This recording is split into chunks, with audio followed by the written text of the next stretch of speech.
ಇಂದಿನ ಸಾಕಾರ ಮುರಳಿ ಡೇಟು 6/9/24। मीठे बच्चे, तुम्हारी ये पढ़ाई सोर्स ಆಫ್ ಇನ್ಕಮ್ है। ಬಾಬಾ ತಿಳಿಸ್ತಾರೆ, ಮಧುರಾದ ಮಕ್ಕಳೇ, ಈ ನಿಮ್ಮ ವಿದ್ಯೆ ಸಂಪಾದನೆಗೆ ಮೂಲ ಆಗಿದೆ। इस पढ़ाई से 21 जन्म के लिए कमाई का प्रारब्ध हो जाता है। ಈ ಒಂದು ವಿದ್ಯೆಯಿಂದ 21 ಜನ್ಮಕ್ಕೋಸ್ಕರ ಸಂಪಾದನೆಗೆ ಪ್ರಾರಬ್ಧ ಆಗ್ಬಿಡುತ್ತೆ। ಪ್ರಶ್ನೆ ಇದೆ, ಮುಕ್ತಿ ಮೇ ಜಾನ ಕಮಾಯಿ ಹೇ ಯಾ ಘಾಟಾ ಹೇ? ಮುಕ್ತಿಯಲ್ಲಿ ಹೋಗೋದು ಸಂಪಾದನೆಯಾಗಿದೆಯಾ ಅಥವಾ ನಷ್ಟ ಆಗಿದೆಯಾ? ಉತ್ತರ ಆಗಿದೆ, भक्तों के लिए ये भी कमाई है क्योंकि आधा कल्प से ಶಾಂತಿ ಶಾಂತಿ ಮಾಂಗ್ತೆ ಆಯೇ ಹೇ। ಭಕ್ತರಿಗೋಸ್ಕರ ಇದು ಒಂದು ಸಂಪಾದನೆಯಾಗಿದೆ, ಯಾಕೆಂದರೆ ಅರ್ಧ ಕಲ್ಪದಿಂದ ಶಾಂತಿ ಶಾಂತಿಯಿಂದ ಬೇಡ್ತಾ ಬಂದಿದ್ದಾರೆ। ಬಹುತ್ ಮೆಹನತ್ ಕೆ ಬಾದ್ ಭಿ ಶಾಂತಿ ನಹೀ ಮಿಲಿ, ಬಹಳ ಶ್ರಮದ ನಂತರನೂ ಶಾಂತಿ ಸಿಕ್ಕಿಲ್ಲ। आप बाप द्वारा शांति मिलती है अर्थात मुक्ति धाम में जाते हैं, तो ये भी आधा कल्प की मेहनत का फल हुआ। ಈಗ ತಂದೆಯ ಮುಖಾಂತರ ಶಾಂತಿ ಸಿಗುತ್ತೆ, ಅಂದರೆ ಮುಕ್ತಿಧಾಮಕ್ಕೆ ಹೋಗ್ತಾರೆ।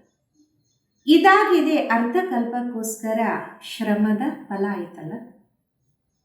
इसलिए इसे ये कमाई कहेंगे घाटा नहीं। ಅದಕ್ಕೋಸ್ಕರ ಇದನ್ನ ಸಂಪಾದನೆ ಅಂತ ಹೇಳ್ಬೋದಾಗಿದೆ, ನಷ್ಟ ಅಂತೂ ಅಲ್ಲವೇ ಅಲ್ಲ।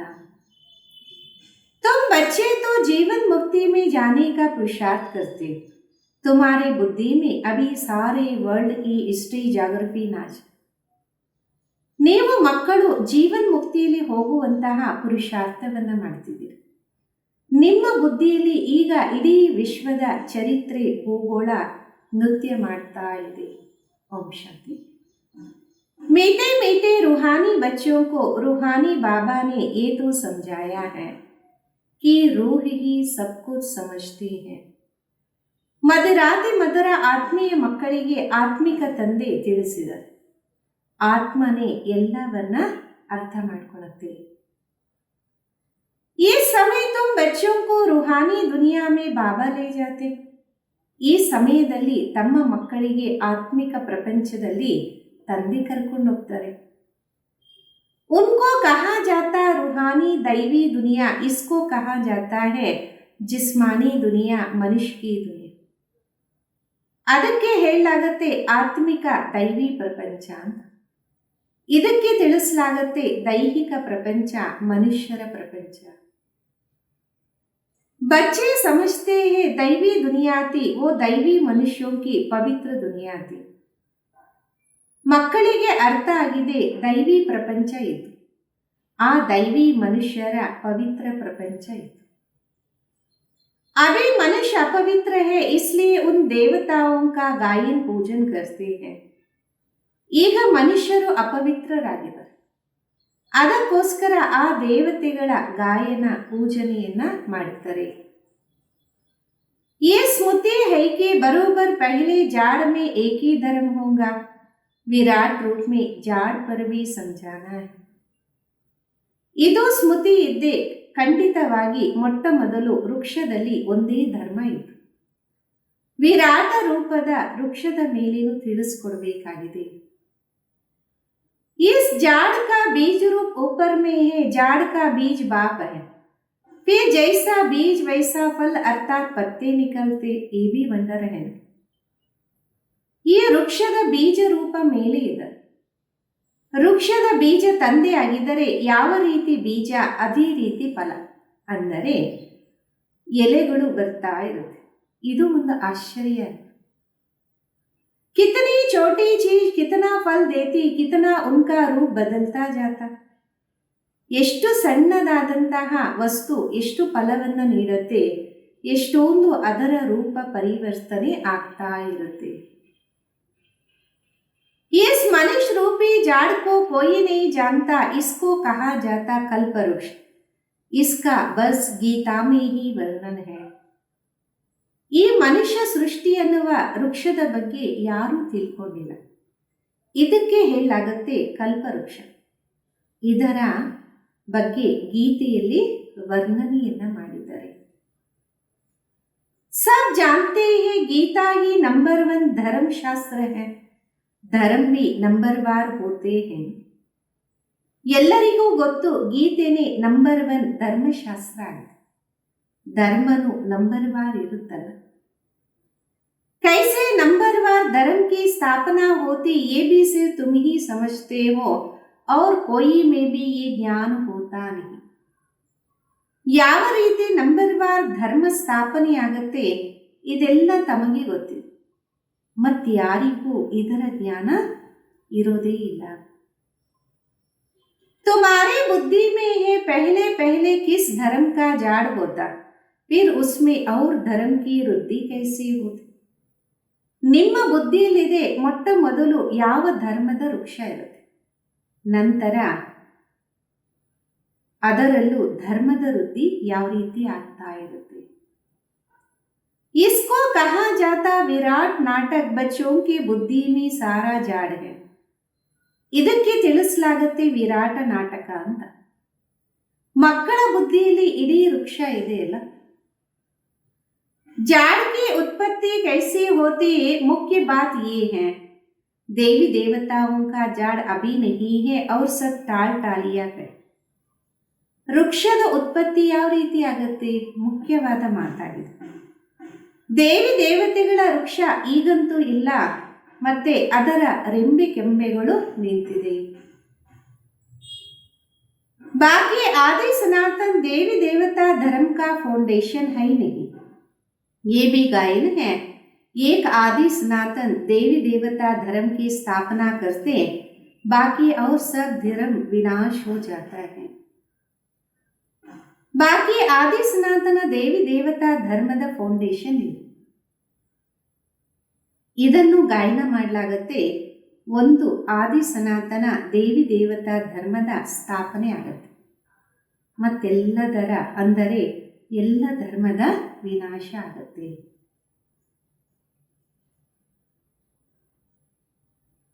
अभी तुम जानते हो कितना छोटा सा दैवी झाड़ होगा, फिर और सब इतने धर्म होंगे ही नहीं. ಈಗ ನಿಮಗೆ ಅರಿವಾಗಿರಬಹುದು, ಇಷ್ಟು ಸಣ್ಣದಾದ ದೈವಿ ವೃಕ್ಷ ಇರುತ್ತೆ, ನಂತರ ಇಷ್ಟೆಲ್ಲ ಧರ್ಮಗಳು ಇರೋದೇ ಇಲ್ಲ. झाड़ पहले छोटा होता फिर बड़ा हो जाता, बढ़ते बढ़ते अभी कितना बड़ा हो. ವೃಕ್ಷ ಮೊದಲು ಸಣ್ಣದಾಗಿರುತ್ತೆ, ನಂತರ ದೊಡ್ಡದಾಗ್ತಾ ಹೋಗುತ್ತೆ. ದೊಡ್ಡದಾಗ್ತಾ ಆಗ್ತಾ ಈಗ ಎಷ್ಟು ದೊಡ್ಡದಾಗ್ಬಿಟ್ಟಿದೆ ಅಲ್ಲ. अभी इनकी आयु पूरी होती, इसने बनने बनियन ट्री का मिसाल बहुत अच्छा समझा.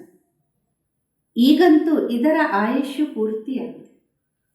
ಆಲದ ಮರದ ವೃಕ್ಷದ ಉದಾಹರಣೆ ತುಂಬ ಚೆನ್ನಾಗಿರುತ್ತೆ ತಿಳಿಸಕ್ಕೆ. ये भी गीता का ज्ञान है जो बाबा तुम्हें सम्मुख बैठ सुनाते, जिससे तुम राजाओं का राजा बनते हो. ಇದು ಗೀತೆಯ ಜ್ಞಾನ ಆಗಿದೆ. ಬಾಬಾ ಸಾನ್ನಿಧ್ಯದಲ್ಲಿ ಕುತ್ಕೊಂಡು ತಮಗೆಲ್ಲವನ್ನ ಇದರಿಂದ ತಾವು ರಾಜರಿಗೂ ರಾಜರಾಗ್ತೀರಾ. फिर भक्ति मार्ग में ये गीता शास्त्र आदि बनेंगे, ये अनादि ड्रामा बना है. ನಂತರ ಭಕ್ತಿ ಮಾರ್ಗದಲ್ಲಿ ಗೀತಾ ಶಾಸ್ತ್ರಗಳೆಲ್ಲ ಆಗುತ್ತೆ. ಇದು ಅನಾದಿ ಡ್ರಾಮಾ ತಯಾರಾಗಿದೆ. फिर भी ऐसे ही होगा, फिर जो जो धर्म स्थापन होंगे उसका अपना शास्त्र बनेगा. ಮತ್ತೆ ಇದೇ ರೀತಿ ಆಗತ್ತೆ. ಮತ್ತೆ ಯಾವ ಯಾವ ಧರ್ಮ ಸ್ಥಾಪನೆ ಆಗತ್ತೆ ಅದರ ಶಾಸ್ತ್ರಗಳಾಗತ್ತೆ. सिख धर्म का अपना शास्त्र, क्रिश्चियन और बौद्धियों का अपना शास्त्र होगा. ಸಿಖ್ ಧರ್ಮದವ್ರದ್ದು ತಮ್ಮದೇ ಆದ ಶಾಸ್ತ್ರ ಆದರೆ, ಕ್ರಿಶ್ಚಿಯನ್ ಬೌದ್ಧಿಗಳದು ತಮ್ಮದೇ ಆದ ಶಾಸ್ತ್ರ ಆಗಿರುತ್ತೆ. अभी तुम्हारे बुद्धि में सारे वर्ल्ड की हिस्ट्री ज्योग्राफी नाच रही है. ಬುದ್ಧಿ ಜ್ಞಾನ ಡ್ಯಾನ್ಸ್ ಕರ್. ಈಗ ನಿಮ್ಮ ಬುದ್ಧಿಯಲ್ಲಿ ಇಡೀ ಪ್ರಪಂಚದ ಚರಿತ್ರೆ ಭೂಗೋಳ ನೃತ್ಯ ಮಾಡ್ತಾ ಇದೆ. ಬುದ್ಧಿ ಜ್ಞಾನ ನೃತ್ಯವನ್ನ ಮಾಡ್ತಾ ಇದೆ. तुम सारे झाड़ को जान गए हो, कैसे कैसे धर्म आते, कैसे वृद्धि को पर. ನೀವು ಇಡೀ ವೃಕ್ಷವನ್ನ ತಿಳ್ಕೊಂಡ್ಬಿಟ್ಟಿದ್ದೀರಿ. ಯಾವ್ಯಾವ ರೀತಿ ಧರ್ಮಗಳು ಬರುತ್ತೆ, ಯಾವ ರೀತಿ ವೃದ್ಧಿಯನ್ನ ಪಡಿತಾ ಇರುತ್ತೆ. फिर अपना एक धर्म स्थापन होता, बाकी खलास हो जाते हैं. गाते भी हैं ज्ञान सूर्य प्रकಟ ಅಜ್ಞಾನ ಅಂಧೇರ ವಿನಾಶ. ನಂತರ ಒಂದು ಧರ್ಮದ ಸ್ಥಾಪನೆ ಆಗತ್ತೆ, ಮತ್ತೆಲ್ಲನೂ ಸಮಾಪ್ತಿ ಆಗತ್ತೆ.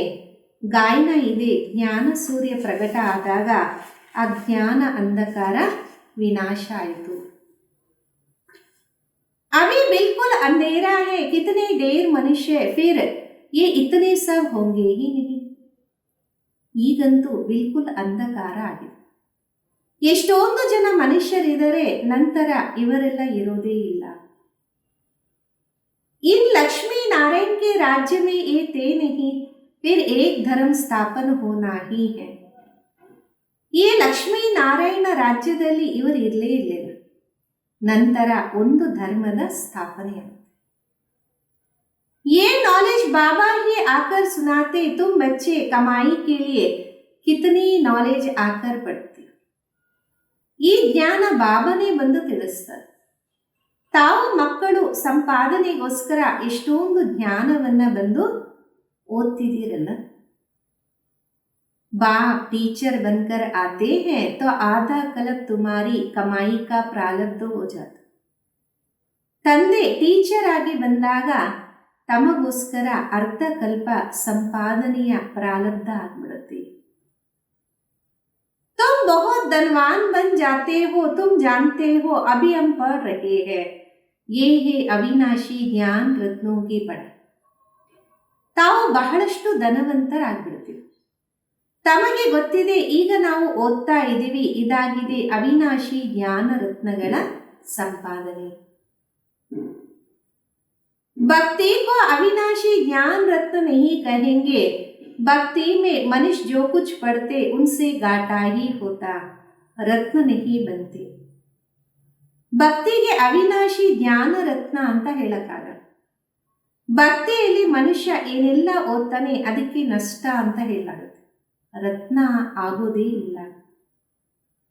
ज्ञान रत्नों का सागर एक बाबा को कहा जाता, बाकी ये है भक्ति. ಜ್ಞಾನ ರತ್ನಗಳ ಸಾಗರ ಒಬ್ಬ ತಂದೆಗೆ ಹೇಳಾಗುತ್ತೆ, ಬಾಕಿ ಎಲ್ಲನೂ ಭಕ್ತಿಯಾಗಿದೆ. ಉಸ್ಮೆ ಕೋಯಿ ಭಿ ಏಮ್ ಆಬ್ಜೆಕ್ಟ್ ನಹಿ, ಕಮಾಯಿ ನಹಿ. ಅದರಲ್ಲಿ ಯಾವುದೇ ಲಕ್ಷ್ಯ ಇಲ್ಲ, ಸಂಪಾದನೆಯೂ ಇಲ್ಲ. कमाई के लिए तो स्कूल में पढ़ते हैं, फिर भक्ति करने के लिए गुरु के पास जाते हैं. ಸಂಪಾದನೆಗೋಸ್ಕರ ಸ್ಕೂಲಲ್ಲಿ ಓದ್ತಾರೆ, ನಂತರ ಭಕ್ತಿ ಮಾಡಕ್ಕೋಸ್ಕರ ಗುರುಗಳ ಹತ್ರ ಹೋಗ್ತಾರೆ.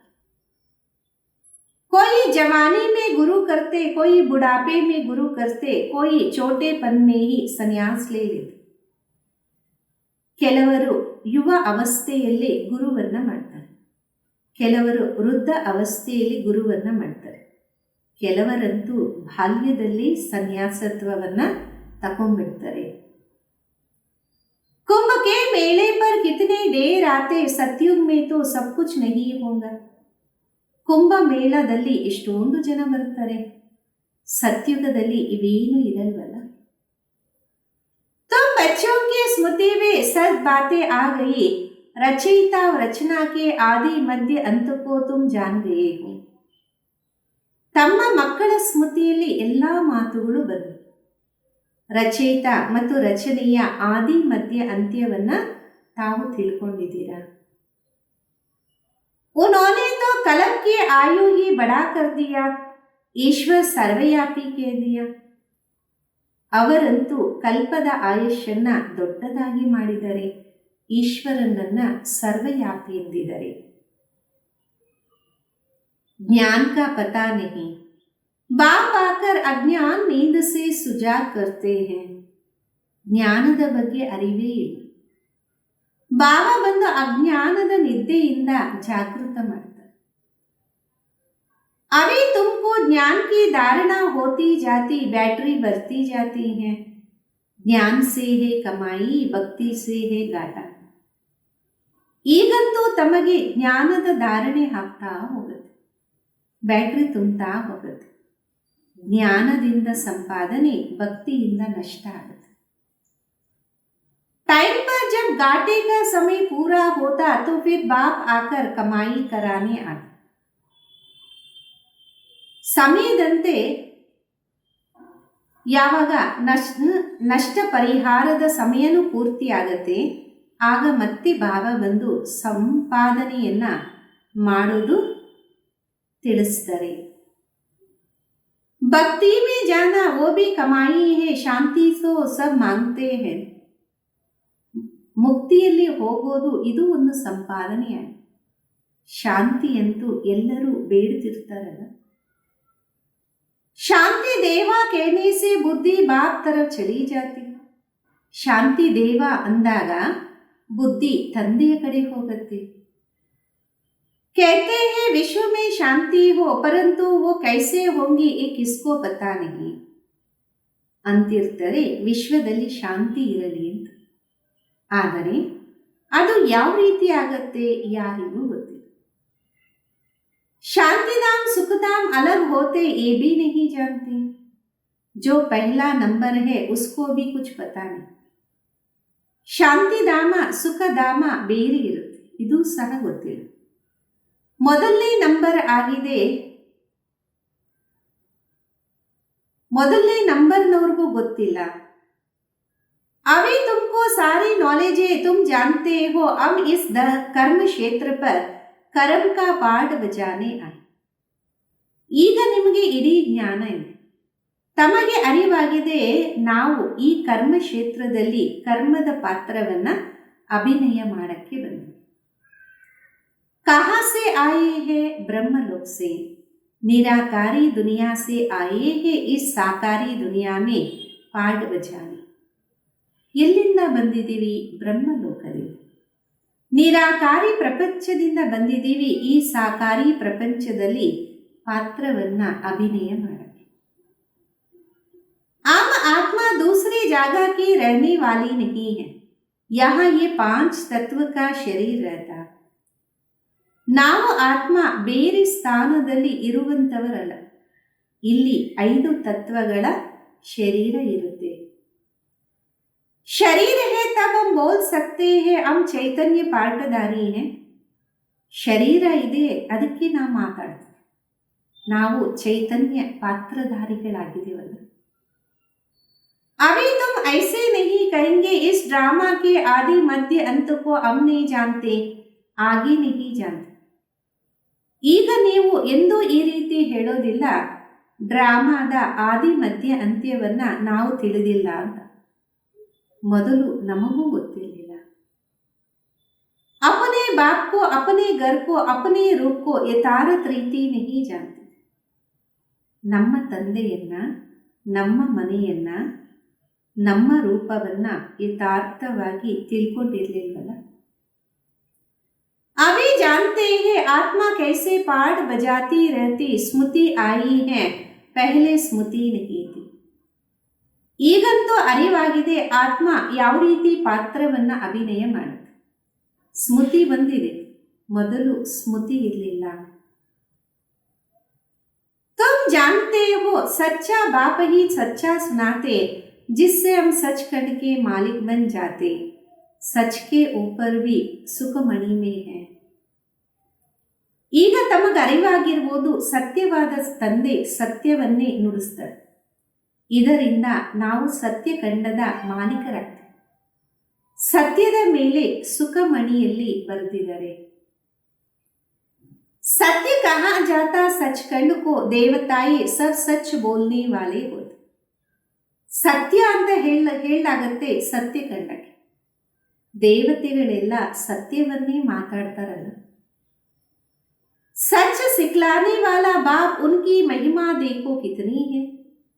ಸತ್ಯವನ್ನ ಕಲಿಸ್ಕೊಡೋರು ತಂದೆಯಾಗಿದ್ದಾರೆ, ಅವರ ಮಹಿಮೆ ನೋಡಿ ಎಷ್ಟೊಂದಿದೆ. गाई हुई महिमा तुमको काम में आएंगी, शिव बाबा की महिमा करते हैं. ಗಾಯನ ಮಾಡಿರುವ ಮಹಿಮೆ ನಿಮ್ಮ ಕೆಲಸಕ್ಕೆ ಬರುತ್ತೆ. ಶಿವ ಬಾಬಾವರ ಮಹಿಮೆ ಮಾಡ್ತಾರಲ್ಲ. वही जाड़ के आदि मध्य अंत को जानते, सत्य बात सुनाते हैं तो तुम बच्चे सच बन जाते हो. ಅದೇ ವೃಕ್ಷದ ಆದಿ ಮಧ್ಯ ಅಂತ್ಯವನ್ನ ತಿಳ್ಕೊಂಡಿದ್ದಾರೆ. ಸತ್ಯವಾದ ತಂದೆ ತಿಳಿಸಿದಾಗ ತಾವು ಮಕ್ಕಳು ಸತ್ಯವಾಗ್ಬಿಡ್ತೀರಾ. ಸಚ್ ಖಂಡವೇ ಬಂದ್ ಜಾತ ಭಾರತ ಸಚ್ ಖಂಡತ, ಸತ್ಯ ಖಂಡನೂ ಆಗ್ಬಿಡುತ್ತೆ. ಭಾರತ ಸತ್ಯವಾದ ಖಂಡ ಆಯಿತು. नंबर 1 ऊंचते ऊंच तीर्थ भी ये है क्योंकि सर्व की सद्गति करने वाला बाप भारत में ही आता. ನಂಬರ್ 1 ಶ್ರೇಷ್ಠಾತಿ ಶ್ರೇಷ್ಠ ತೀರ್ಥನೂ ಇದೆ ಆಗಿದೆ. ಯಾಕೆಂದರೆ ಸರ್ವರ ಸದ್ಗತಿಯನ್ನ ಮಾಡುವಂಥವರು ಬಾಬಾ ಭಾರತದಲ್ಲಿ ಬರ್ತಾರೆ. एक धर्म की स्थापना होती बाकी सबका विनाश हो जाता. बाबा ने समझाया सूक्ष्म वतन में कुछ भी नहीं. ಒಂದು ಧರ್ಮದ ಸ್ಥಾಪನೆ ಆಗತ್ತೆ, ಬಾಕಿ ಎಲ್ಲನೂ ವಿನಾಶ ಆಗುತ್ತೆ. ಬಾಬಾ ತಿಳಿಸ್ಕೊಟ್ಟಿದ್ರು ಸೂಕ್ಷ್ಮ ವತನದಲ್ಲಿ ಏನೂ ಇಲ್ಲ. ये सब साक्षात्कार होते भक्ति मार्ग में भी साक्षात्कार. ಇದೆಲ್ಲವೂ ಸಾಕ್ಷಾತ್ಕಾರ ಆಗುತ್ತೆ, ಭಕ್ತಿ ಮಾರ್ಗದಲ್ಲೂ ಸಾಕ್ಷಾತ್ಕಾರ ಆಗುತ್ತೆ. साक्षात्कार नहीं होता तो इतने मंदिर आदि कैसे बनते, पूजा क्यों होती. ಸಾಕ್ಷಾತ್ಕಾರ ಆಗಿಲ್ಲ ಅಂದರೆ ಇಷ್ಟೆಲ್ಲ ಮಂದಿರಗಳು ಯಾವ ರೀತಿ ಆಗತ್ತೆ, ಪೂಜೆ ಏನಕ್ಕಾಗತ್ತೆ. साक्षात्कार करते हैं फील करते हैं ये चैतन्य थे. बाबा समझाते भक्ति मार्ग में जो कुछ मंदिर आदि बनते जो तुमने सुना देखा वो सब रिपीट होगा. ಸಾಕ್ಷಾತ್ಕಾರ ಆಗತ್ತೆ, ಅನುಭವ ಮಾಡ್ತಾರೆ, ಇವರು ಚೈತನ್ಯದಲ್ಲಿ ಇದ್ರು ಅಂತ ಬಾಬಾ ತಿಳಿಸ್ಕೊಡ್ತಿದ್ದಾರೆ. ಭಕ್ತಿ ಮಾರ್ಗದಲ್ಲಿ ಏನೆಲ್ಲ ಮಂದಿರಗಳೆಲ್ಲ ಆಗತ್ತೆ, ಏನು ನೀವು ಕೇಳಿದ್ದೀರಾ ನೋಡಿದ್ದೀರಾ, ನಂತರ ಇದು ಪುನರಾವರ್ತನೆ ಆಗತ್ತೆ. ಚಕ್ರ ಫಿರ್ತಾ ಹಿ ರಹತಾ ಜ್ಞಾನ और ಭಕ್ತಿ का फल बना है. ಚಕ್ರ ತಿರುಗುತ್ತಾನೇ ಇರುತ್ತೆ, ಜ್ಞಾನ ಮತ್ತು ಭಕ್ತಿಯ ಆಟ ಆಗಿದೆ ಅಲ್ಲ.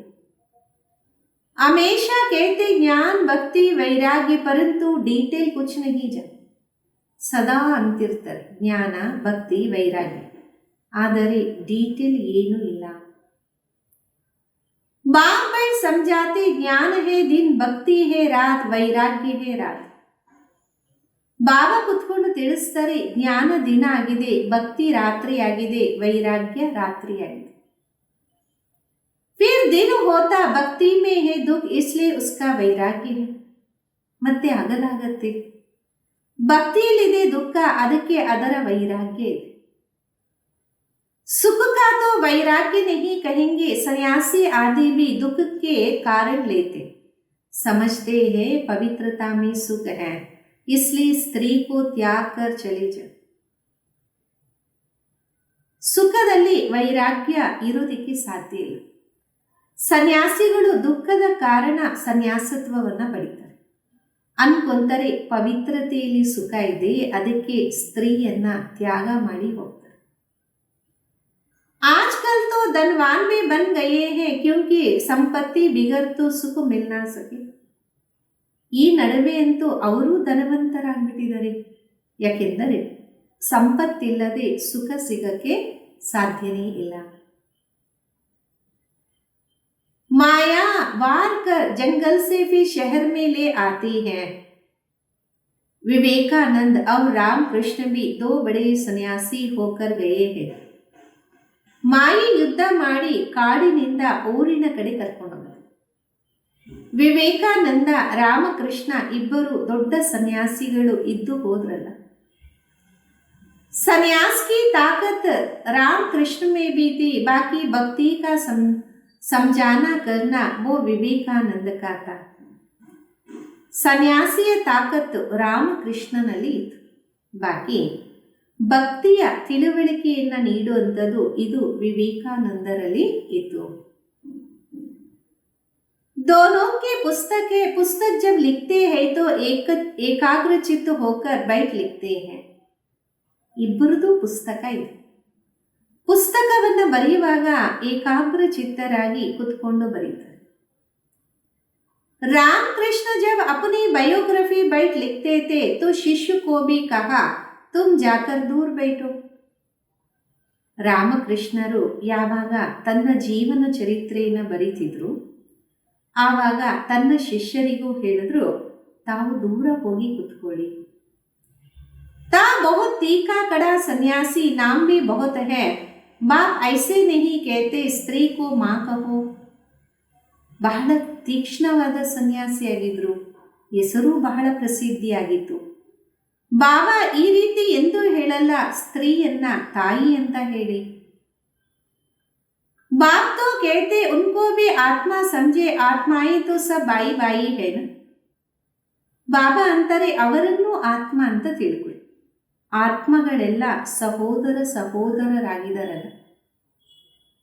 सन्यासियों की बात अलग है, उसने स्त्री को मां समझा, मां की बैठ बड़ाई की है. ಸನ್ಯಾಸಿಗಳ ಮಾತೇ ಬೇರೆ. ಅವರು ಸ್ತ್ರೀಯನ್ನ ತಾಯಿ ಅಂತ ತಿಳ್ಕೊಂಡ್ರು, ತಾಯಿ ಬಗ್ಗೆ ಕುತ್ಕೊಂಡು ವಿಶೇಷತೆಯನ್ನ ತಿಳಿಸಿದರೆ. ये ज्ञान का रास्ता है, वैराग्य की बात अलग है, वैराग्य में आकर स्त्री को मां समझा. ಇದು ಜ್ಞಾನದ ದಾರಿಯಾಗಿದೆ, ವೈರಾಗ್ಯದ ಮಾತೇ ಬೇರೆ. ವೈರಾಗ್ಯದಲ್ಲಿ ಬಂದು ಸ್ತ್ರೀಯನ್ನ ತಾಯಿ ಅಂತ ತಿಳ್ಕೊಂಡಿದ್ದಾರೆ. ಮಾತಾ ಅಕ್ಷರ ಮೇ ಕ್ರಿಶ್ಚಿಯನ್ ಕ್ರಿಮಿನಲ್ ಐ ನಹಿ ಹೋಂಗಿ, ಬಹನ್ ಮೇ ಭಿ ಕ್ರಿಮಿನಲ್ ದೃಷ್ಟಿ ಡಾಲ್ ಸಕ್ತಿ, ಮಾಮಿ ಕಭಿ ಖರಾಬ್ ಖ್ಯಾಲ್ ನಹಿ ಆಯಿ. ತಾಯಿ ಅನ್ನುವ ಅಕ್ಷರದಿಂದ ವಿಕಾರಿ ದೃಷ್ಟಿ ಬರೋದೇ ಇಲ್ಲ. ಸಹೋದರಿಯ ಮೇಲಿನೂ ವಿಕಾರಿ ದೃಷ್ಟಿ ಬರಬಹುದು, ಆದರೆ ತಾಯಿಯ ಬಗ್ಗೆ ಎಂದು ವಿಕಾರಿ ದೃಷ್ಟಿ ಬರುವುದೇ ಇಲ್ಲ. बाबा के बच्चों में भी क्रिमिनल दृष्टि जा नहीं सकती, माँ में कभी नहीं जाती. ತಂದೆಗೂ ಮಕ್ಕಳ ಮೇಲೆ ವಿಕಾರಿ ದೃಷ್ಟಿ ಹೋಗೋದಿಲ್ಲ, ತಾಯಿ ಮೇಲಿನೂ ಎಂದೂ ಹೋಗೋದಿಲ್ಲ. सन्यासी स्त्री को माँ समझने लगा, उसके लिए ऐसे नहीं कहते दुनिया कैसे चलेंगी, पैदाइश कैसी होंगी. ಸನ್ಯಾಸಿಗಳು ಸ್ತ್ರೀಯನ್ನ ತಾಯಿ ಅಂತ ತಿಳ್ಕೊಂಡ್ರು. ಅವರಿಗೋಸ್ಕರ ಎಂದೂ ಈ ರೀತಿ ಹೇಳಲ್ಲ, ಪ್ರಪಂಚ ಹೆಂಗ್ ನಡೆಯುತ್ತೆ, ಬೆಳವಣಿಗೆ ಅಂದ್ರೆ ಉತ್ಪತ್ತಿ ಯಾವ ರೀತಿ ಆಗತ್ತೆ. वहां तो एक तो वैराग्य आया, माँ कह दिया उसकी महिमा देखो कितनी. ಅಲ್ಲಂತೂ ಒಂದು ವೈರಾಗ್ಯ ಬಂದ್ಬಿಡ್ತು, ತಾಯಿ ಅಂದ್ಬಿಟ್ರು, ಅವರ ಮಹಿಮೆ ನೋಡು ಎಷ್ಟೊಂದಿದೆ. यहाँ बहन भाई कहने से भी बहुतों की दृष्टि जाती, इसलिए बाबा कहते बाई बाई समझो, ये है ज्ञान की बात. ಇಲ್ಲಿ ಸಹೋದರ ಸಹೋದರಿ ಅಂದಾಗ ಬಹಳಷ್ಟು ಜನರ ದೃಷ್ಟಿ ಹೋಗುತ್ತೆ. ಅದಕ್ಕೆ ಬಾಬಾ ಅಂತಾರೆ, ಸಹೋದರ ಸಹೋದರ ಅಂತ ತಿಳ್ಕೊಳ್ಳಿ, ಇದಾಗಿದೆ ಜ್ಞಾನದ ಮಾತು. वह है एक की बात, यहाँ तो प्रजापिता ब्रह्मा की संतान ದೇರ್ ಬಾಯಿ ಬೆಹನ್ ಹೈ. ಇದೆಲ್ಲ ಜ್ಞಾನದ ಮಾತಾಡಿ, ಅಲ್ಲಿ ಒಂದೇ ಮಾತು, ಇಲ್ಲಂತೂ ಪ್ರಜಾಪಿತ ಬ್ರಹ್ಮನ ಸಂತಾನ ಅನೇಕ ಸಹೋದರ ಸಹೋದರಿಗಳಿದಾರಲ್ಲ. बाप बैठ सब बातें समझाते, ये भी तो शास्त्र आदि पढ़ा हुआ है. ಬಾಬಾ ಕುತ್ಕೊಂಡು ಎಲ್ಲಾ ಮಾತುಗಳನ್ನ ತಿಳಿಸ್ತಾರೆ. ಇವರು ಸಹ ಶಾಸ್ತ್ರಗಳೆಲ್ಲ ಅಧ್ಯಯನ ಮಾಡಿದ್ದಾರೆ. वो धर्म ही अलग है, निवृत्ति मार्ग का सिर्फ पुरुषों के लिए है. ಆ ಧರ್ಮನೇ ಬೇರೆ, ನಿವೃತ್ತಿ ಮಾರ್ಗ ಅದರಲ್ಲೂ ಅದು ಸಹ ಪುರುಷರಿಗೋಸ್ಕರ ಆಗಿದೆ. वो है हद का वैराग्य, तुमको सारे बेहद की दुनिया से वैराग्य. संगम पर ही बाप आकर तुम्हें बेहद की बातें समझा. ಅದು ಹದ್ದಿನ ವೈರಾಗ್ಯ, ತಮಗಂತೂ ಇಡೀ ಅನಂತವಾದ ಪ್ರಪಂಚದಿಂದ ವೈರಾಗ್ಯ. ಸಂಗಮದಲ್ಲಿ ತಂದೆ ಬಂದು ತಮಗೆ ಅನಂತವಾದ ಮಾತುಗಳನ್ನ ತಿಳಿಸ್ತಾರೆ. अभी इस पुरानी दुनिया से वैराग्य करना ये बहुत पति चीची दुनिया है. ಈಗ ಈ ಹಳೆ ಪ್ರಪಂಚದ ಜೊತೆ ವೈರಾಗ್ಯವನ್ನ ಮಾಡಬೇಕು. ಇದು ಬಹಳ ಪತಿತ ಕೊಳಕಿನ ಪ್ರಪಂಚ. यहाँ शरीर पावन होना सके, आत्मा को नया शरीर सतयुग में ही मिल सकता है. ಇಲ್ಲಿ ಶರೀರ ಅಂತೂ ಪಾವನ ಆಗಕ್ಕೆ ಸಾಧ್ಯ ಇಲ್ಲ, ಆತ್ಮಕ್ಕೆ ಹೊಸ ಶರೀರ ಸತ್ಯುಗದಲ್ಲಿ ಸಿಗತ್ತೆ. बल यहाँ आत्मा पवित्र बनती, परंतु शरीर फिर भी अपवित्र रहता जब तक कर्मातीत अवस्था हो. ಬಲೆ ಇಲ್ಲಿ ಆತ್ಮ ಪವಿತ್ರ ಆಗತ್ತೆ, ಆದರೆ ಶರೀರ ನಂತರ ಅಪವಿತ್ರನೇ ಆಗತ್ತೆ. ಎಲ್ಲಿಯವರೆಗೂ ಕರ್ಮಾತೀತ ಸ್ಥಿತಿ ಆಗತ್ತೋ ಅಲ್ಲಿಯವರೆಗೂ. सोने में खाद पड़ती है तो जवर भी खाद वाला बन जाता, खाद निकल जाए तो जवर भी सच्चा सोना बन. ಚಿನ್ನದಲ್ಲಿ ಕಬ್ಬಿಣ ಅಂಶವಿದ್ದಾಗ ಚಿನ್ನನು ಕಬ್ಬಿಣ ಸಮಾನ ಆಗ್ಬಿಡುತ್ತೆ. ಕಲ್ಮಶ ಹೋದಾಗ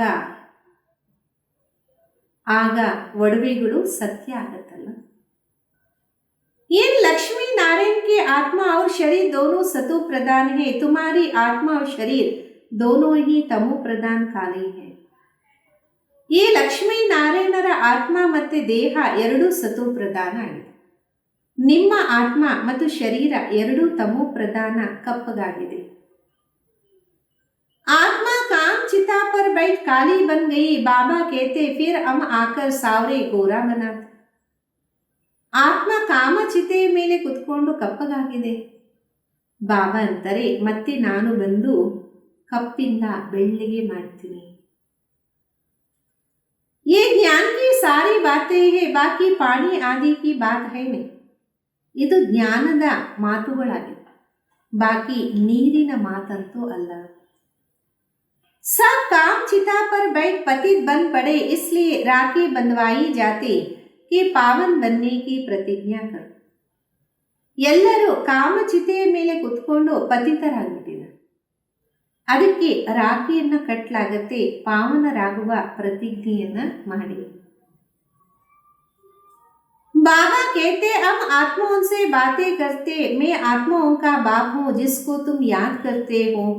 बाबा आओ हमको सुखधाम में ले चलो. ಬಾಬಾ ಅಂತಿದ್ದಾರೆ ನಾನು ಆತ್ಮಗಳ ಜೊತೆಗೆ ಮಾತಾಡ್ತೀನಿ, ನಾನು ಆತ್ಮಗಳಿಗೆ ತಂದೆಯಾಗಿದೆ. ಅವರನ್ನ ತಾವು ನೆನಪು ಮಾಡ್ತಾ ಬನ್ರಿ, ಬಾಬಾ ಬನ್ನಿ ನಮ್ಮನ್ನ ಸುಖಧಾಮದಲ್ಲಿ ಕರ್ಕೊಂಡು ಹೋಗಿ. दुख हरो कलयुग में होती है अपार दुख, बाबा समझाते तुम काम चिता पर बैठ काले तमो प्रधान हो गए हो. ಅಂತಿದ್ವಿ ದುಃಖವನ್ನ ಹರೀರಿ, ಕಲಿಯುಗದಲ್ಲಿ ಬಹಳಷ್ಟು ದುಃಖ ಇರುತ್ತಲ್ಲ. ಬಾಬಾ ತಿಳಿಸ್ತಾರೆ ತಾವು ಕಾಮಚಿತೆಯ ಮೇಲೆ ಕುತ್ಕೊಂಡು ಕಪ್ಪಗೆ ತಮೋ ಪ್ರಧಾನ ಆಗಿದೆ. अब मैं आया हूँ काम चिता से उतार कर ज्ञान चिता पर बिठाने के लिए, आप पवित्र बन ಸ್ವರ್ಗ में चलना है. ಈಗ ನಾನು ಬಂದಿದ್ದೀನಿ ಕಾಮಚಿತೆಯಿಂದ ಕೆಳಗಡೆ ಇಳಿಸಿ ಜ್ಞಾನ ಚಿತೆಯ ಮೇಲೆ ಕೂರಿಸೋಕ್ಕೋಸ್ಕರ. ಈಗ ಪವಿತ್ರರಾಗಿ ಸ್ವರ್ಗದಲ್ಲಿ ನಡಿಬೇಕಲ್ಲ. बाप को याद करना है, बाप कशिश करते हैं. ತಂದೆಯನ್ನ ನೆನಪು ಮಾಡಬೇಕು, ತಂದೆ ಆಕರ್ಷಣೆ ಮಾಡ್ತಾರೆ. बाबा के पास युगल आते, एक को कशिश होती दूसरे को नहीं होती. ಬಾಬೋರ ಹತ್ರ ದಂಪತಿಗಳು ಬರ್ತಾರೆ, ಒಬ್ಬರಿಗೆ ಆಕರ್ಷಣೆ ಆಗತ್ತೆ, ಇನ್ನೊಬ್ಬರಿಗೆ ಆಗೋದಿಲ್ಲ. पुरुष ने फट से कह दिया हम इस अंतिम जन्म में पवित्र रहेंगे, काम चिता पर नहीं चढ़ेंगे, ऐसे नहीं निश्चय हो गया. ಪುರುಷ ಅಂತಾರೆ ತಕ್ಷಣ ನಾನು ಈ ಅಂತಿಮ ಜನ್ಮದಲ್ಲಿ ಪವಿತ್ರನಾಗಿರ್ತೀನಿ, ಕಾಮಚಿತೆಯಲ್ಲಿ ಕುತ್ಕೊಳ್ಳೋದಿಲ್ಲ. ಆ ರೀತಿಯೆಲ್ಲ ನಿಶ್ಚಯ ಆಗೋಯ್ತು ಅಂತ. निश्चय अगर होता तो बेहद को पत्र लिखते हैं, कनेक्शन में रहते हैं, सुना है पवित्र रहते हैं, अपने धंधे आदि में भी मस्त रहते. ನಿಶ್ಚಯ ಆಯಿತು ಅಂದರೆ ಅನಂತವಾದ ತಂದೆಗೆ ಪತ್ರವನ್ನ ಬರೀತಾರೆ, ಸಂಬಂಧವನ್ನ ಇಟ್ಕೊಂತಾರೆ. ಹೇಳಿದರಲ್ಲ ಪವಿತ್ರವಾಗಿರ್ತೀವಿ. ತಮ್ಮ ವ್ಯಾಪಾರದಲ್ಲಿ ಆಸಕ್ತಿಯಿಂದ ಇರ್ತಾರೆ. बाकी याद ही कहाँ जाता, ऐसे बाबा को तो बहुत याद करना चाहिए. ತಂದೆಯ ನೆನಪೆಲ್ಲಿದೆ? ಇಂತಹ ತಂದೆಯನ್ನ ಬಹಳಷ್ಟು ನೆನಪು ಮಾಡಬೇಕು. स्त्री पुरुष का आपस में कितना प्यार होता, पति को कितना याद करती हैं. बेहद के बाबा को तो सबसे ಜಾಸ್ತಿ याद करना चाहिए. ಸ್ತ್ರೀ ಪುರುಷರಿಗೆ ಪರಸ್ಪರ ಇಷ್ಟೊಂದು ಪ್ರೀತಿ ಇರುತ್ತೆ. ಪತಿಯನ್ನ ಆಕೆ ಎಷ್ಟು ನೆನಪು ಮಾಡ್ತಾಳೆ. ಅನಂತವಾದ ತಂದೆಯನ್ನ ಎಲ್ಲರೂ ಜಾಸ್ತಿ ನೆನಪು ಮಾಡಬೇಕಲ್ಲ. गायन भी है ना, प्यार करो चाहे टुकराओ हम हाथ कभी नहीं छोड़ेंगे. ಗಾಯನನೂ ಇದೆ ಅಲ್ಲ, ಬಲೆ ಪ್ರೀತಿ ಮಾಡಿ ತುಂಡು ಮಾಡಿ ನಾವು ನಿಮ್ಮ ಕೈಯನ್ನ ಎಂದೂ ಬಿಡಲ್ಲ. ऐसे नहीं यहाँ आकर रहना है, वो तो फिर सन्यास हो गया. ಗರ್ವಾರ್ ಚೋಡ್ यहाँ आकर रहे. ಆ ರೀತಿನೂ ಅಲ್ಲ, ಇಲ್ಲಿ ಬಂದು ನಾವು ಇರೋಂಥದ್ದು, ಅದಂತೂ ನಂತರ ಸನ್ಯಾಸತ್ವ ಆಗ್ಬಿಡತ್ತೆ. ಮನೆಯನ್ನ ಬಿಟ್ಟು ಇಲ್ಲಿ ಬರುವಂಥದ್ದು. तुमको कहा जाता गृहस्थ व्यवहार में रहते पवित्र बनो, ये पहले तो बट्टी बनती थी जिससे इतने तैयार हो निकले, उसका भी बहुत अच्छा वृत्तांत. ತಮಗಂತೂ ಹೇಳಲಾಗತ್ತೆ, ಗೃಹಸ್ಥ ವ್ಯವಹಾರದಲ್ಲಿದ್ದು ಪವಿತ್ರಗಳು. ಮೊದಲು ಬಟ್ಟಿ ತಯಾರಾಗಿದೆ, ಇದರಿಂದ ಇಷ್ಟೊಂದು ಜನ ತಯಾರಾಗಿ ಹೊರಗಡೆ ಬಂದರು. ಇದರ ಬಗ್ಗೆ ಬಹಳ ಒಂದು ಒಳ್ಳೆ ವೃತ್ತಾಂತನೂ ಇದೆ. जो बाबा का बनकर यज्ञ में रह करके रूहानी सेवा नहीं करते, वो जाकर दास दासी बनते हैं. ಬಾಬೋರ ಮಗುವಾಗಿ ಯಜ್ಞದಲ್ಲಿ ಇದ್ದು ಆತ್ಮಿಕ ಸೇವೆ ಮಾಡಿಲ್ಲ ಅಂದರೆ ಅವರು ಹೋಗಿ ದಾಸದಾಸಿಗಳಾಗ್ತಾರೆ. फिर पिछाड़ी में नंबरवार पुरुषार्थ अनुसार ताज मिलता, उन्हों का भी घराना होता, प्रजा में नहीं आ सकता. ಅಂತ್ಯದಲ್ಲಿ ನಂಬರ್ವಾರ್ ಪುರುಷಾರ್ಥ ಅನುಸಾರ ಕಿರೀಟ ಸಿಗುತ್ತೆ, ಅವ್ರದ್ದು ಒಂದು ಪರಿವಾರ ಇರುತ್ತೆ, ಪ್ರಜೆಗಳಲ್ಲಂತೂ ಬರೋದಿಲ್ಲ. ಕೈ ಬಾಹರ್ ಕಾ ಆಯೆ ಅಂದರ್ ವಾಲಾ ನಹಿ ಬನ್ ಸಕ್ತಾ. ವಲ್ಲಭಾಚಾರಿ ಬಾಹರ್ ವಾಲೋಂ ಕೋ ಕಭಿ ಅಂದರ್ ಆನೆ ನಹಿ ದೇತೆ. ಹೊರಗಡೆಯವರು ಒಳಗಡೆಯವರು ಆಗೋದಿಕ್ಕೆ ಸಾಧ್ಯ ಇಲ್ಲ. ವಲ್ಲಭಾಚಾರಿ ಹೊರಗಡೆಯವ್ರನ್ನ ಒಳಗಡೆ ಬರೋದಿಕ್ಕೆ ಬಿಡ್ತಿರ್ಲಿಲ್ಲ. ये सब समझने की बात है, ज्ञान है सेकंड का, फिर बाबा को ज्ञान का सागर क्यों कहा जाता. ಇವೆಲ್ಲ ಅರ್ಥ ಮಾಡಿಕೊಳ್ಳುವ ವಿಷಯ. ಜ್ಞಾನ ಒಂದು ಸೆಕೆಂಡ್ ಆಗಿದೆ, ಮತ್ತೆ ಬಾಬೋರಿಗೆ ಜ್ಞಾನ ಸಾಗರ ಅಂತ ಯಾಕೆ ಹೇಳಲಾಗತ್ತೆ. समझाते ही रहते हैं, पिछाड़ी तक समझाते ही रहेंगे. ತಿಳಿಸ್ತಾನೇ ಇರ್ತಾರೆ, ಅಂತ್ಯದವರೆಗೂ ತಿಳಿಸ್ತಾನೇ ಇರ್ತಾರೆ. जब राजधानी स्थापन हो जाएंगे, तुम कर्मातीत अवस्था में जाएंगे, वे ज्ञान पूरा हो जाए. ಯಾವಾಗ ರಾಜಧಾನಿ ಸ್ಥಾಪನೆ ಆಗ್ಬಿಡುತ್ತೆ, ತಾವು ಕರ್ಮಾತೀತ ಸ್ಥಿತಿಯಲ್ಲಿ ಬಂದ್ಬಿಡ್ತೀರಾ, ನಂತರ ಜ್ಞಾನನೂ ಸಂಪೂರ್ಣ ಆಗುತ್ತೆ. ये सेकंड के बाद है, परंतु फिर समझाना पड़ता है. ಇದೆಲ್ಲ ಒಂದು ಸೆಕೆಂಡಿನ ಮಾತು, ಆದರೂ ಎಲ್ಲವನ್ನ ತಿಳಿಸಲಾಗುತ್ತೆ. हद के बाप से हद का वर्षा, बेहद के बाप विश्व का मालिक बना देते हैं. ಹದ್ದಿನ ತಂದೆ ಹಿಂದ ಹದ್ದಿನ ಆಸೆ ಸಿಗತ್ತೆ, ಅನಂತವಾದ ತಂದೆ ವಿಶ್ವದ ಮಾಲೀಕರಾಗಿ ಮಾಡ್ತಾರೆ. तुम सुखधाम में जाएंगे तो बाकी सब शांति धाम में चले जाएंगे, वह तो है ही सुख ही सुख. ತಾವು ಸುಖಧಾಮಕ್ಕೆ ಹೋದಾಗ ಬಾಕಿ ಎಲ್ಲರೂ ಶಾಂತಿಧಾಮಕ್ಕೆ ಹೋಗ್ಬಿಡ್ತಾರೆ, ಅಲ್ಲಿ ಸುಖನೇ ಸುಖ ಇದೆ. ये तो कातरी है, बाबा आए हैं, हम नई दुनिया के मालिक बन रहे, राजयोग की पढ़ाई से. ಇದು ಒಂದು ಸತ್ಕಾರ ಆಗಿದೆ. ಬಾಬಾ ಬಂದಿದ್ದಾರೆ, ನಾವು ಹೊಸ ಪ್ರಪಂಚದ ಮಾಲೀಕರಾಗ್ತಾ ಇದ್ದೀವಿ ರಾಜಯೋಗದ ವಿದ್ಯೆಯಿಂದ. मीठे मीठे सिक्किलदे बच्चों प्रति माता पिता बाप दादा का याद प्यार और गुड मॉर्निंग. रूहानी बाप की रूहानी बच्चों को नमस्ते. हम रूहानी बच्चों की रूहानी माता पिता बाप दादा को याद प्यार गुड मॉर्निंग और नमस्ते. इंदिನ ಧಾರಣೆಗೋಸ್ಕರ ಮುಖ್ಯ ಸಾರ.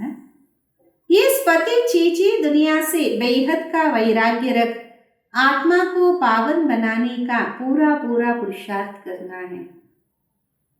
ಈ ಪತಿತ ಕೊಳಕಿನ ಪ್ರಪಂಚದಿಂದ ಅನಂತವಾದ ವೈರಾಗ್ಯವನ್ನ ಪಡೀತಾ ಆತ್ಮವನ್ನು ಪಾವನವಾಗಿ ಮಾಡುವಂತಹ ಪೂರ್ತಿ ಪುರುಷಾರ್ಥವನ್ನು ಮಾಡಬೇಕಾಗಿದೆ.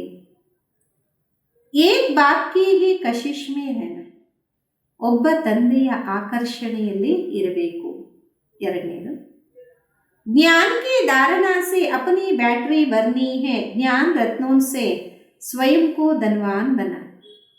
ಜ್ಞಾನ ಧಾರಣೆಯಿಂದ ನಿಮ್ಮ ಬ್ಯಾಟ್ರಿಯನ್ನು ತುಂಬಿಸ್ಕೋಬೇಕು. ಜ್ಞಾನ ರತ್ನಗಳಿಂದ ಸ್ವಯಂವನ್ನ ಧನವಂತರಾಗಿ ಮಾಡ್ಕೋಬೇಕು. ಅಭಿ ಕಮಾಯಿ ಕಾ ಸಮಯ ಹೈ, ಇಸ್ಲಿಯೇ ಘಾಟೆ ಸೆ ಬಚನಾ ಹೈ. ಈಗ ಸಂಪಾದನೆಯ ಸಮಯ ಆಗಿದೆ, ಅದಕ್ಕೋಸ್ಕರ ನಷ್ಟದಿಂದ ಬಚಾವಾಗಬೇಕು. वरदान, ज्ञान रत्नों को धारण कर व्यर्थ को समाप्त करने वाले ಹೋಲಿ ಹಂಸ ಭವ. ಜ್ಞಾನ ರತ್ನಗಳನ್ನು ಧಾರಣೆ ಮಾಡಿ ವ್ಯರ್ಥವನ್ನು ಸಮಾಪ್ತಿ ಮಾಡುವಂಥವರು ಹೋಲಿ ಹಂಸ ಭವ. होली हंस की दो विशेषताएं, एक है ज्ञान रत्न चुगना और दूसरा निर्णय शक्ति द्वारा दूध पानी को अलग करना. ಹೋಲಿ ಅಂಶದ್ದು ಎರಡು ವಿಶೇಷತೆ ಆಗಿದೆ. ಒಂದು ಜ್ಞಾನ ರತ್ನಗಳನ್ನು ಆರಿಸ್ಕೊಳ್ಳುವಂಥದ್ದು, ಮತ್ತು ಇನ್ನೊಂದು ನಿರ್ಣಯ ಶಕ್ತಿಯಿಂದ ಹಾಲು ಮತ್ತು ನೀರನ್ನು ಬೇರೆ ಬೇರೆ ಮಾಡುವಂಥದ್ದು. दूध और पानी का अर्थ है समर्थ और व्यर्थ का निर्णय. ಹಾಲು ಮತ್ತು ನೀರಿನ ಅರ್ಥ ಆಗಿದೆ ಸಮರ್ಥ ಮತ್ತು ವ್ಯರ್ಥದ ನಿರ್ಣಯ. व्यर्थ को पानी के समान कहते और समर्थ को दूध समान. ವ್ಯರ್ಥವನ್ನ ನೀರಿನ ಸಮಾನ ಅಂತ ಹೇಳಲಾಗತ್ತೆ, ಸಮರ್ಥವನ್ನ ಹಾಲಿನ ಸಮಾನ. तो व्यर्थ को समाप्त करना अर्थात होली अंश बनना. ಅಂದರೆ ವ್ಯರ್ಥವನ್ನು ಸಮಾಪ್ತಿ ಮಾಡೋದು ಅಂದರೆ ಹೋಲಿ ಅಂಶ ಆಗುವಂಥದ್ದು. हर समय बुद्धि में ज्ञान रत्न चलता रहे, मनन चलता रहे तो रत्नों से भरपूर हो जाए. ಪ್ರತಿ ಸಮಯ ಬುದ್ಧಿಯಲ್ಲಿ ಜ್ಞಾನ ರತ್ನಗಳು ನಡೀತಾ ಇರಲಿ, ಮನನ ನಡೀತಾ ಇರಲಿ, ಆಗ ರತ್ನಗಳಿಂದ ತುಂಬುತ್ತಾ ಇರ್ತೀರ. ಸ್ಲೋಗನ್ सदा अपना श्रेष्ठ पोजीशन में स्थित रह, अपोजिशन को समाप्त करने वाले ही विजयी आत्मा. ಸದಾ ನಿಮ್ಮ ಶ್ರೇಷ್ಠ ಪೊಸಿಷನ್ನಿನ ಸ್ಥಿತಿಯಲ್ಲಿ ಸ್ಥಿತರಾಗಿ ಅಪೋಸಿಷನ್ನನ್ನು ಸಮಾಪ್ತಿ ಮಾಡುವಂಥವರೇ ವಿಜಯೀ ಆತ್ಮಗಳು. ಅಂಶ